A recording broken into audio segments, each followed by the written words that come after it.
Racism. It is the belief that inherent different traits in human racial groups justify discrimination. It has forged incredible social divides, hate crimes, stereotyping, and even war. Throughout history, there has been incredible triumphs through a variety of mediums, effective marches, awe-inspiring historical figures, and the refusal to give up on fighting true equality. Regardless of the never-ending efforts and the men and women who have died for a cause, racism seems like an immortal beast. You can tame it, but you can't kill it. No one race seems to be safe from its endless onslaught, nor does it look back at the trail of pain and tears it leaves behind. Why the hell am I talking about racism, and what the heck does it have to do with the Turbografx 16? Well, let me tell you a little story. Back when I was in grade school, usually at the end of the year you have a couple days to do whatever you want because your work was done. Basically what it was is the teacher's excuse not to think. Well, during those 2 days, a kid brought in a Turbografx 16 along with Keith Courage. Now, I was one of 4 white kids in that classroom, and of those kids during that 2-day period, we were never allowed to play that system. And like anything in life where you're told you can't do or have something, you want it even more. This was the case for me in regards to the Turbografx 16, also known as the PC engine. There are a lot of gamers out there that are completely unaware of this system. Main reason is the supply and advertising at the time was limited only to bigger cities. It was kinda cool. It did have a few innovations that were new at the time. The stock controllers had turbo options which were great for shooter games, and this system is full of them. The games look like these credit card things. They're called Who cards or Hook cards or cards. Don't bend, drop, or subject to shock. Keep away from static electricity. I have never seen electricity warnings on games before, but I will be sure to keep that in mind. Another fascinating thing about the Turbografx 16 is it had the first CD-ROM attachment for a home console, except in Japan. In Japan, the first home console had a built-in CD-ROM that was for the FM Towns Marty, which is an exclusive console to Japan that suffered from similar hardware problems that the Atari Jaguar did in the States. What I hate about the Turbografx 16 is the fact that it only has one controller port. There is one peripheral that allows you up to 5 controllers plugged in, but back then it was rare to find one. Now it's even more difficult to find. I paid nearly $40 for this thing on eBay. Another annoyance, which really only pertains to nerdy collectors like myself, when you put in a game and you flip the on switch, there's no light that indicates it's on. There's a red sticker that shows, but it doesn't make you aware whether or not something might be disconnected, or if there's an issue with the game itself if nothing appears on the screen. For a collector that has nearly 30 systems in your house and they're all in the same room, it can be a serious hassle to see if it's a connection problem or just the stupid game.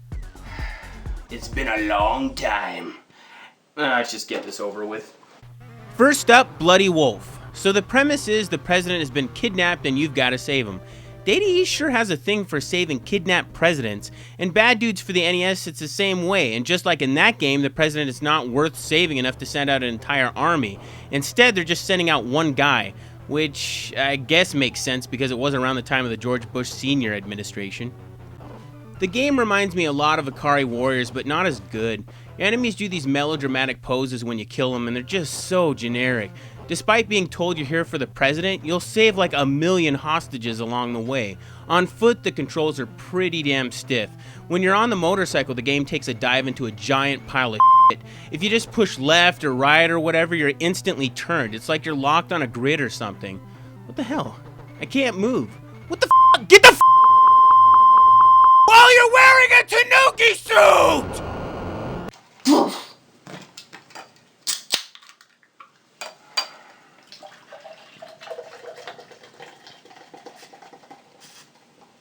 Alright, next let's look at Splatterhouse. Moms around the world just loved this game back in 1988. Created quite a stir for the gore displayed on screen, and for its time it was one of the most graphic games out there.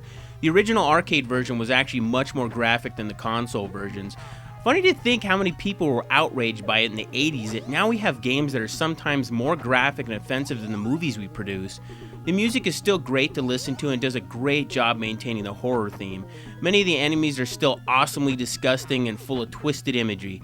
I will admit though, if you take out the visuals and the music away, it's pretty generic and your attacks are extremely limited. It's really just a novelty, and quite frankly it was much more enjoyable to play when you knew you were pissing off your parents. Okay, let's try Vigilante. The skinheads have taken Madonna hostage? Wait, the Madonna? As in the cone booby Madonna? I know at the time there was the Like a Prayer video where it had a lot of religious innuendos in it, and a lot of people had an issue with the Black Jesus at the time. Is that the connection? Wait, no, that actually came out in 1989. This game came out in 1988. I don't get it. I know I'm beating the hell out of this, I just never would have imagined skinheads and Madonna being in the same sentence. Skinheads and Madonna. Well, anyway, the gameplay is exactly like Kung Fu for the NES or the Atari 2600. You're basically just walking to the right of the screen as a never-ending onslaught of bad guys come at you. They'll run into your foot all day, and if the regular enemies get close enough, most of them don't even really attack. They either hug you or just caress your face as if they're going in for a kiss. Is this a fighting game, or am I literally stuck in one of Madonna's sexually confusing music videos? Justify my love. You can justify my fist right up your ass! Damn it! Son of a bitch, man. You know what? Hell with Madonna. She can MacGyver her way out. Oh my god, we're still not getting out of here! Well, I must admit, it does appear the skinheads have done their homework, as there appears to be no way out. But only to the untrained eye. Woo. Yes, what the skinheads didn't count on was the fact that I have a number 2 pencil fixed with a standard eraser. I also have a hacky sack. I also have this used plunger. I also have an action figure of Freddie Mercury depicting his performance at 1985 Wembley Stadium. I also have a signed photo of Daniel Craig from the new James Bond films. And lastly, I have a stick of gum. Hey, oh my god, MacGyver! You are so my hero! Next up, Ninja Spirit. This game is awesome. You're basically a ninja going around stabbing the shit out of everyone in order to avenge your father's death. There are all kinds of power-ups at your disposal. Easily the best of these are the ones that let you clone yourself. After that, the game just gets crazy. You can do some pretty kick-ass tricks with them too. Like here, you can stack them to easily demolish a boss.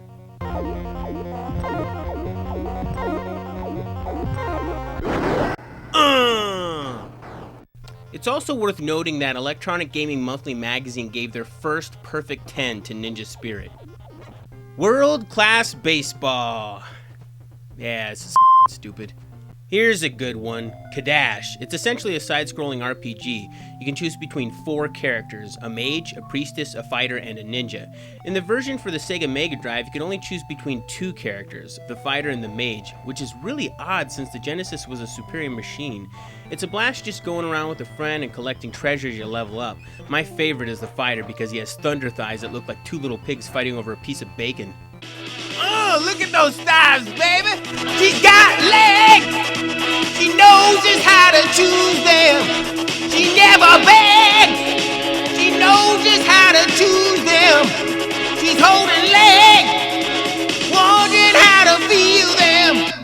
Next up, we have a ginger wearing a miniskirt, also known as Legendary Axe. This is where I seem to stray away from the pack. Legendary Axe received a lot of praise. Most critics only had good things to say about it, and it has quite a fan following. As for myself, I f***ing hate this game. The control is so awkward, your attacks are extremely slow even after you've leveled up. The way you jump is so stiff and it makes it way too easy to fall to your death. Why does everyone love this game? What, like I'm fighting a rock? What the, get off me! Oh, you son of a bitch.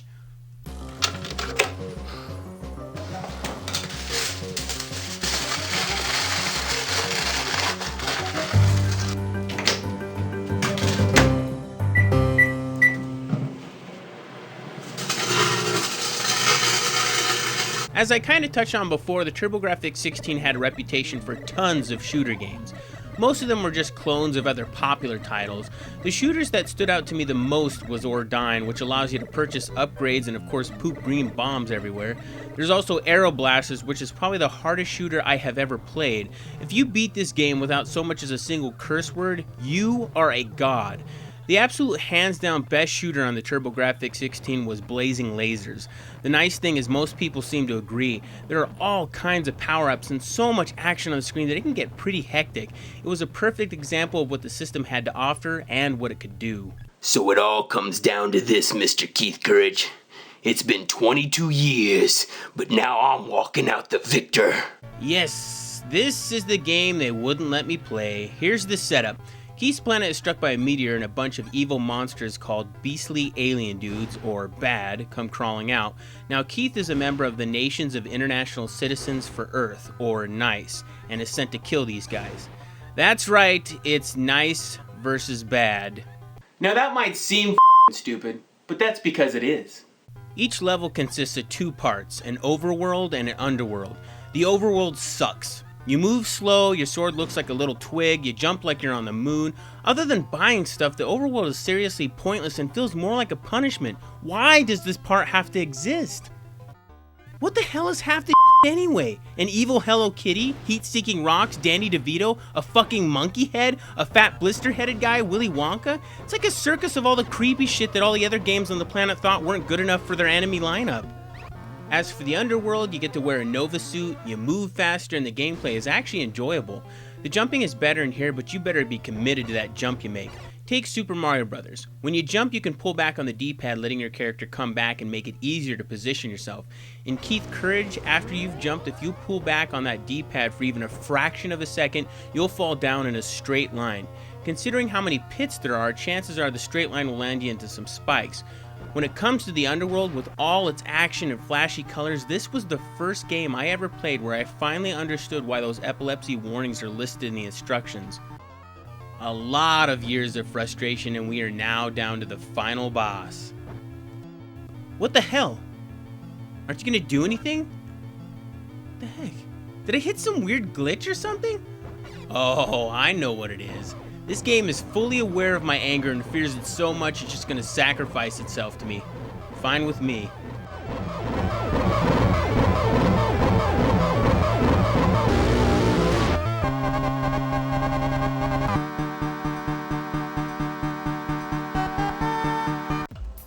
Man, racism sucks.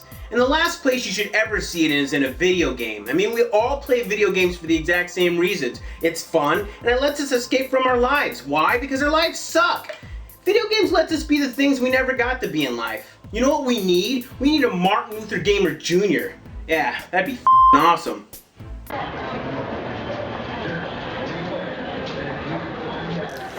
I have a dream that one day these gamers will rise up and live out the true meaning of their creed. All your base are belong to me. I have a dream that my 4 little children will one day live in a nation where they will not be judged by the connection speed of their modem, but by their ability to perform a Hadouken and break Chun-Li's combo.